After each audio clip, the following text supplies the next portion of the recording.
This is my password for my website, powerfulmemorysecrets.com. Looks pretty complex, but in reality it's not. Here's how it evolved. I'm going to start with my childhood dog, Sparky. I'm going to make him all lowercase for the moment. Now I'm going to turn it backwards. Y-K-R-A-P-S. That's very untechnical, but imagine if you're using that as a basis for all of your website visits, you'll know it in no time automatically.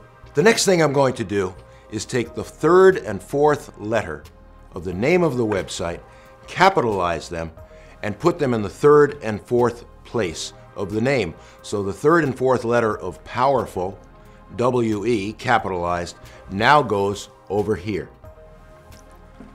The next thing I'm going to do is take the first vowel and assign it a number. You've probably done this all throughout your school days. A is the first vowel, E is 2, I is 3, O is 4, and U is 5. The first vowel in powerful is the O. That's the number 4, and that goes on the end of my new password. So I'm going to append a 4 on the end of that password.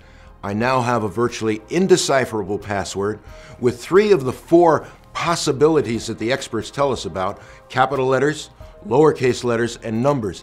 If you want to feel more secure, put a $sign into your passwords wherever you like.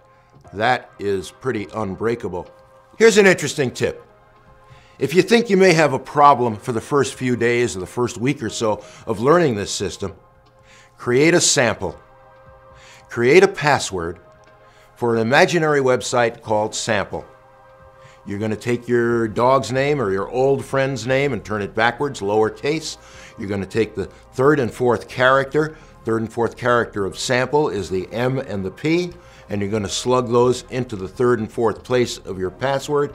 You're going to take the number that represents the first vowel in sample, A1, the first vowel, and you're going to append that to the end, and you know what? You can write that out and tape it right on your monitor. No one will know what it means but you, and if anybody finds it, even if they know that that's an idea of your password, they won't know how to do your others.